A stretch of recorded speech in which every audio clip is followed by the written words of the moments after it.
Hello friends, D2 इलेक्ट्रिकमध्ये आपल्या सगळ्यांचं स्वागत आहे. आणि आज आपण अत्यंत महत्त्वाचे प्रश्न बघणार आहे. MCQ क्वेश्चन बघणार आहे, जे की रिलेटेड आहे बेसिक इलेक्ट्रिकलचे. यापैकी बरेचसे क्वेश्चन एक्झाममध्ये आलेले आहे, त्यामुळे प्रत्येक क्वेश्चन आपल्यासाठी महत्त्वाचा असेल. तर आजचा पहिला प्रश्न आहे की जनरेटरच्या आर्मेचरमध्ये निर्माण झालेल्या दाबाला काय म्हणतात? तर जनरेटरच्या आर्मेचरमध्ये निर्माण झालेल्या दाबाला EMF असे म्हणतात. अत्यंत महत्त्वाचं आहे. EMF म्हणजे इलेक्ट्रोमोटिव्ह फोर्स. नेक्स्ट क्वेश्चन आहे, करंट रिकामी जागा मध्ये मोजला जातो. तर करंट कशामध्ये मोजला जातो? तर करंट मोजला जातो ॲम्पियरमध्ये. रेजिस्टन्स कशामध्ये मोजला जातो? रेजिस्टन्स मोजला जातो ओहममध्ये. व्होल्टेज कशामध्ये मोजला जातो? तर व्होल्टेज मोजला जातो व्होल्टमध्ये. करंट कशामध्ये मोजला जातो? तर ॲम्पियरमध्ये. आणि इम्पिडन्स कशामध्ये मोजला जातो? तर इम्पिडन्स मोजला जातो हेनरीमध्ये. म्हणजे इम्पिडन्सचं युनिट आहे हेनरी, करंटचं युनिट आहे ॲम्पियर, व्होल्टेजचं युनिट आहे व्होल्ट आणि रेजिस्टन्सचं युनिट आहे ओहम. ओहमचा सिम्बॉल आहे या प्रकारे.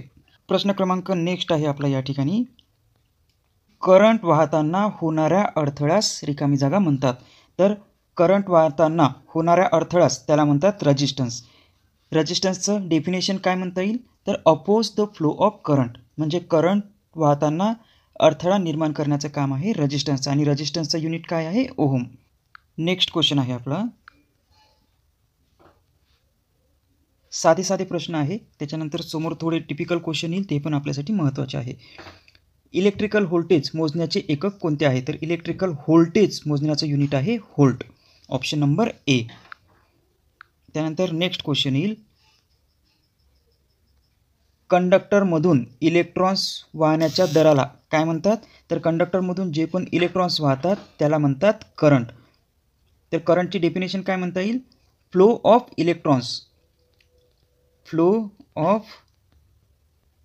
इलेक्ट्रॉन्स म्हणजेच करंट. प्रश्न क्रमांक 6 आहे आपला, करंट मोजण्यासाठी कोणते मीटर वापरले जातात? अत्यंत साधा प्रश्न आहे.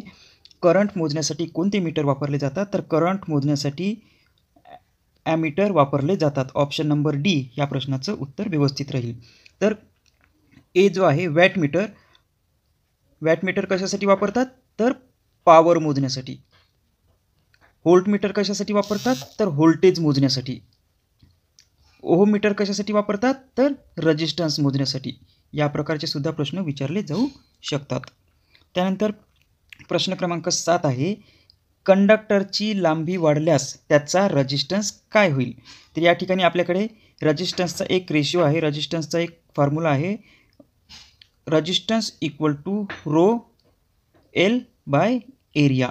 एल म्हणजे लेंथ ऑफ कंडक्टर, ए म्हणजे एरिया ऑफ कंडक्टर.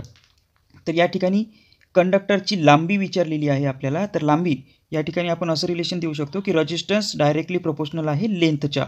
जर त्याची लांबी वाढली म्हणजे लेंथ जर वाढली तर त्याचा रेजिस्टन्स काय होईल? वाढेल.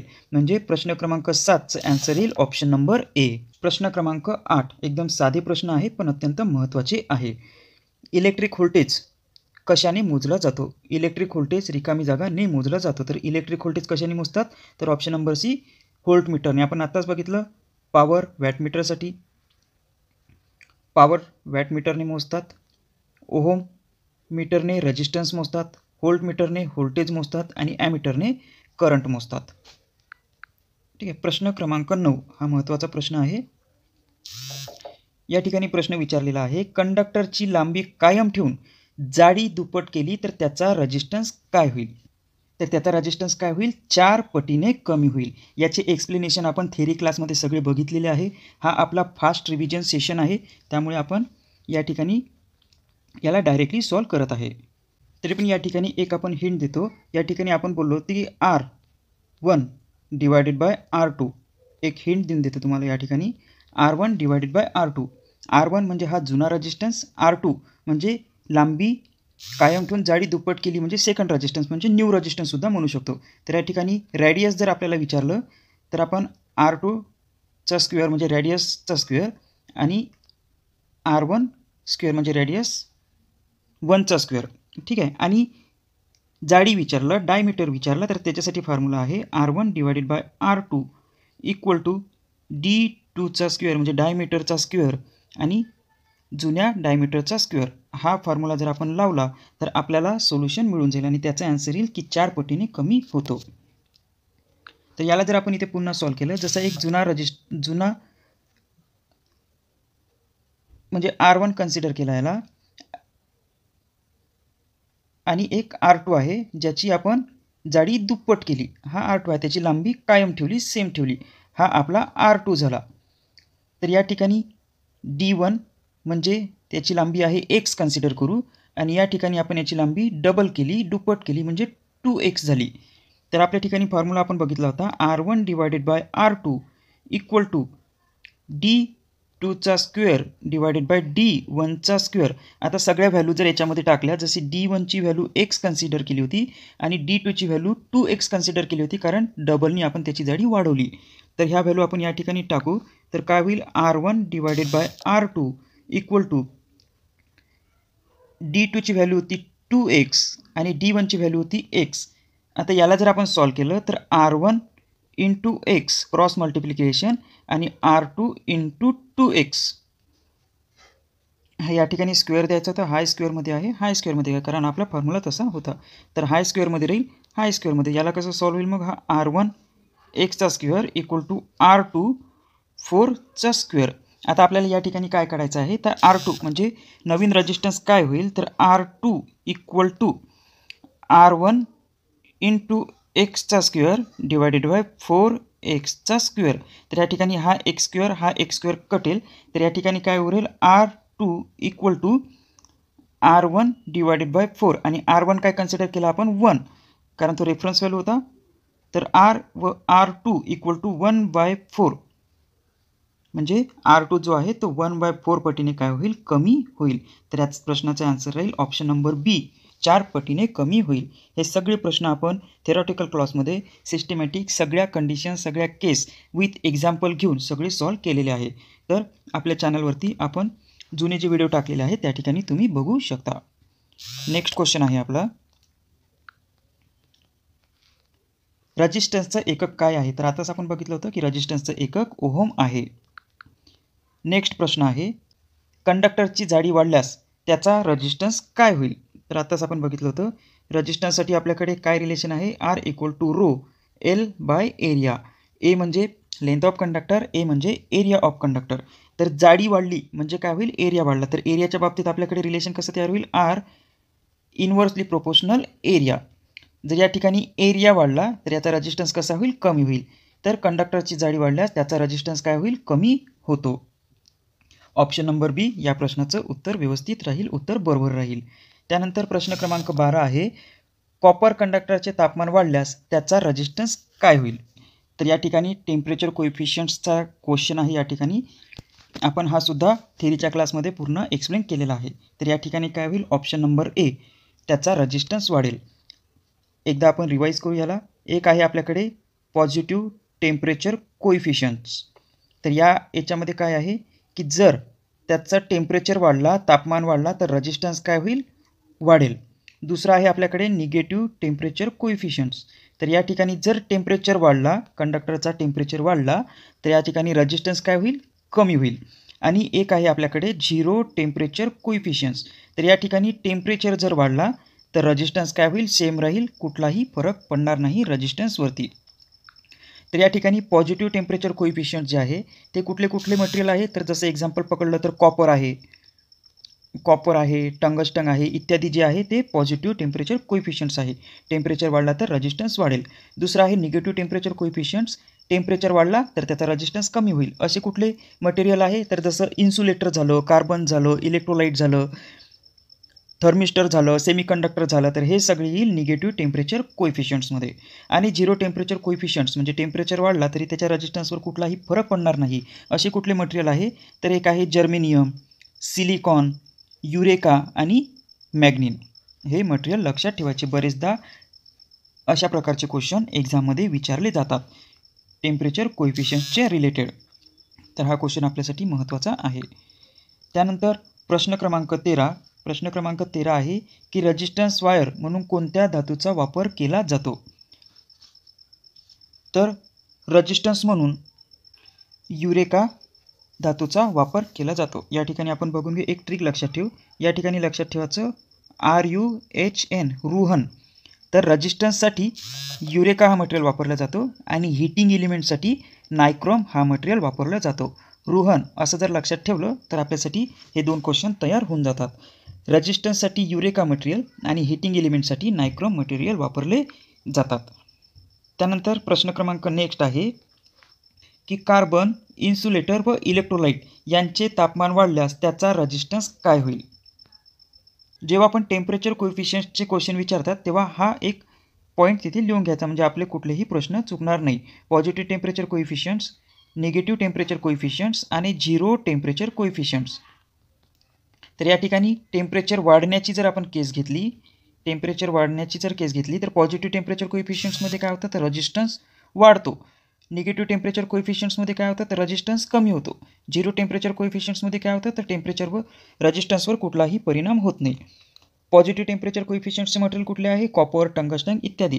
निगेटिव्ह टेम्परेचर कोएफिशियंट्स कुठले आहे, जसं आहे insulator, carbon, electrolyte, thermistor, semiconductor. Zero temperature कोएफिशियंट्सचे मटेरियल कुठले आहे, तर जर्मेनियम, सिलिकॉन, युरेका आणि मॅग्नीन. हे अशा प्रकारे सिस्टमॅटिक जर आपण लक्षात ठेवलं तर आपले क्वेश्चन चुकणार नाही. तर या ठिकाणी कार्बन, इन्सुलेटर, इलेक्ट्रोलाइट हे कुठले टेम्परेचर आहे, कुठले टेम्परेचर कोएफिशियंट्स मटेरियल आहे, तर निगेटिव्ह टेम्परेचर कोएफिशियंट्स. तर या ठिकाणी टेम्परेचर वाढला तर याचा रेजिस्टन्स कमी होईल, म्हणून याचा आन्सर इन ऑप्शन नंबर बी. त्यानंतर प्रश्न क्रमांक 15 आहे विद्युत यंत्रामधील स्टॅम्पिंग बनवण्यासाठी कोणत्या धातूचा वापर होतात. तर या ठिकाणी in answer number C, silicon steel. प्रश्न क्रमांक 16 आकृतीमध्ये दाखवलेल्या सर्किटमध्ये ए म्हणजे हा A1 हा ॲम्पियर किती रीडिंग दाखवतो. तर या ठिकाणी व्होल्टेज दिलेला आहे, या ठिकाणी 400 व्होल्ट. त्याचा टोटल करंट जो आहे, टोटल करंट 3 ॲम्पियर आहे. त्याचा एक रेजिस्टन्स 400 ओमचा आहे, एक रेजिस्टन्स दिलेला नाही आहे. या रेजिस्टन्समधून 2 ॲम्पियर जातो, तर A1मधून जाणारा करंट आपल्याला या ठिकाणी काढायचा आहे. तर इझी आहे एकदम. ओम्स लॉ काय म्हणतो, V = I × R. तर या ठिकाणी व्होल्टेज दिलेला आहे आपल्याला 400 व्होल्ट. करंट आपल्याला माहीत नाही आहे, तो काढायचा आहे आणि रेजिस्टन्स किती आहे, 400 ओमचा. तर I = काय होईल, 400/400 1 ॲम्पियर. म्हणजे यामधून जाणारा जो करंट आहे तो कितीचा असेल, 1 ॲम्पियरचा. ठीक आहे. जर आपल्याला पडताळणी करायची आहे तर टोटल इथून 1 ॲम्पियरचा करंट जात आहे, या ठिकाणी 2 ॲम्पियरचा करंट जात आहे. दोन्ही जर या ठिकाणी जुळले तर 2 + 1 म्हणजे किती ॲम्पियरचा करंट झाला, 3 ॲम्पियरचा. म्हणजे टोटल करंट 3 ॲम्पियर. हे आपलं ॲन्सर बरोबर येईल. आता अशा प्रकारच्या क्वेश्चनमध्ये जर आपल्याला या ठिकाणी आरची व्हॅल्यू काढायला लावली तर आपण कशा पद्धतीने काढू. तर या ठिकाणी पुन्हा आपण बघू की V = I × R. तर व्होल्टेजची व्हॅल्यू आपल्याला दिलेली आहे 400 व्होल्ट. करंटची व्हॅल्यू आपल्याला दिलेली आहे 2 ॲम्पियर आणि रेजिस्टन्सची व्हॅल्यू आपल्याला काढायची आहे, या रेजिस्टन्सची व्हॅल्यू. तर R = काय होऊन जाईल, 400/2 म्हणजे आरची व्हॅल्यू या ठिकाणी होऊन जाईल 200 ओहम. या पद्धतीने असं सुद्धा हा सॉल्व्ह होऊन जाईल. ठीक आहे. तर या प्रश्नाचं जे आन्सर आहे ते या ठिकाणी आपण काढलेलं आहे. A1मधून जाणारा करंट आपल्याला माहिती करायचा होता, तर याचा आन्सर येईल 1 ॲम्पियर. तर आपण बघू या ठिकाणी आन्सर दिलेला आहे 1 ॲम्पियर. ऑप्शन नंबर डी या प्रश्नाचं उत्तर बरोबर असेल. त्यानंतर प्रश्न क्रमांक 17 आहे की इन्सुलेटरचे तापमान वाढल्यास टेम्परेचर कोएफिशियंट्स ऑफ रेजिस्टन्स काय होईल. तर इन्सुलेटर जे आहे, आपण याच्या आधीच्या क्वेश्चनमध्ये बघितलं की इन्सुलेटर हा निगेटिव्ह टेम्परेचर कोएफिशियंट्स ऑफ रेजिस्टन्स आहे. म्हणजे या ठिकाणी काय होतं की निगेटिव्ह टेम्परेचर कोएफिशियंट्समध्ये टेम्परेचर वाढला तर त्याचा रेजिस्टन्स काय होतो, कमी होतो. तर इन्सुलेटरचे टेम्परेचर वाढल्यास टेम्परेचर कोएफिशियंट्स ऑफ रेजिस्टन्स काय होईल, रेजिस्टन्स कमी होईल. म्हणजे 17चं आन्सर राहील ऑप्शन नंबर सी, हे बरोबर राहील. तर या प्रकारचे प्रश्न बरेचदा विचारलेले तुम्हाला दिसून येतील. तर आपण जसं लास्ट क्वेश्चनला डील केलं ते व्यवस्थित त्या पद्धतीने जर नोट डाऊन करून ठेवलं तर आपले अशा प्रकारचे प्रश्न चुकणार नाही. प्रश्न क्रमांक 18 या ठिकाणी विचारलेला आहे की स्विचचे कॉन्टॅक्ट पॉईंट चांदी किंवा पितळेपासून बनवलेले असतात, कारण चांदी व पितळ यावर कार्बन चढत नाही. नंतर कॉन्टॅक्ट जोडताना व तुटताना ऑक्सिडेशन होत नाही व लवकर झीज होत नाही. म्हणून या प्रश्नाचं उत्तर राहील वरील सर्व. त्यानंतर प्रश्न क्रमांक 19 या ठिकाणी विचारलेला आहे की खाली जे ऑप्शन आहे चा टेम्परेचर कोएफिशियंट्स ऑफ रेजिस्टन्स निगेटिव्ह आहे. तर निगेटिव्ह टेम्परेचर कोएफिशियंट्सचे कुठले कुठले मटेरियल होते आपण पुन्हा एकदा रिकॉल करू. तर एक होता इन्सुलेटर, कार्बन, इलेक्ट्रोलाइट, थर्मिस्टर आणि सेमीकंडक्टर. तर या ठिकाणी ॲल्युमिनियम जो आहे तो निगेटिव्ह टेम्परेचर आहे का? नाही आहे. नायक्रॉम नाही आहे, सिल्वर नाही आहे, मग उरला कुठला? कार्बन. तर कार्बन जो आहे हा निगेटिव्ह टेम्परेचर कोएफिशियंट्स आहे. त्यानंतर प्रश्न क्रमांक 20. प्रश्न क्रमांक 20 या ठिकाणी विचारलेला आहे मायका इन्सुलेशन कोणत्या वर्गामध्ये मोडतात? तर याचा आन्सर आहे option number C, class C मध्ये. त्यानंतर प्रश्न क्रमांक 21. टेम्परेचर कोएफिशियंट्स ऑफ रेजिस्टन्स हा जवळपास 0 असतो. तर याचा आन्सर आहे मॅग्नीन, ऑप्शन नंबर ए. त्यानंतर प्रश्न क्रमांक 22. प्रश्न क्रमांक 22 या ठिकाणी विचारलेला आहे की फ्यूज इलिमेंटसाठी कोणता धातू योग्य आहे? तर याचे आन्सर आहे ऑप्शन नंबर बी. यामध्ये जर पर्सेंटेज विचारले तर 60% लेड व टीन 40% या प्रकारचं मिश्रण तयार करून फ्यूजचा जो वायर आहे, फ्यूजचा जो इलिमेंट आहे तो तयार केलेला जातो. म्हणून फ्यूज हा लीड व टीन यापासून बनवलेला असतो. त्यानंतर क्वेश्चन नंबर 23. Question number 23. कंडक्टिव्हिटीच्या बाबतीत खालीलपैकी कोणता कंडक्टर सर्वात चांगला आहे? तर या ठिकाणी ऑप्शन नंबर डी, सिल्वर, हे सगळ्यांना माहितीच आहे. त्यानंतर प्रश्न क्रमांक 24.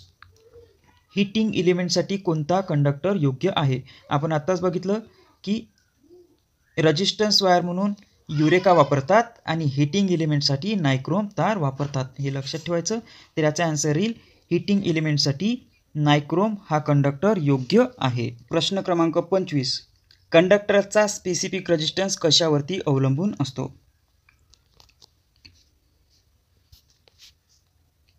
तर कंडक्टरचा स्पेसिफिकेशन आपल्याकडे रिलेशन आहे resistance equal to rho L by area. तर या ठिकाणी एल म्हणजे लांबी कंडक्टरची, ए म्हणजे कंडक्टरची जाडी आणि रो म्हणजे जे मटेरियल वापरलं आहे त्याला आपण रोनी रिप्रेझेंट करतो. तर यालाच आपण कंडक्टरचं स्पेसिफिक रेजिस्टन्स असं सुद्धा म्हणतो. तर हा डिपेंडेंट राहील कंडक्टरच्या धातूवर, म्हणजे जो काही मटेरियल राहील त्याच्यावर डिपेंडेंट करतो कंडक्टरचा स्पेसिफिक रेजिस्टन्स. तर याचा आन्सर येईल ऑप्शन नंबर सी, हे आन्सर बरोबर राहील.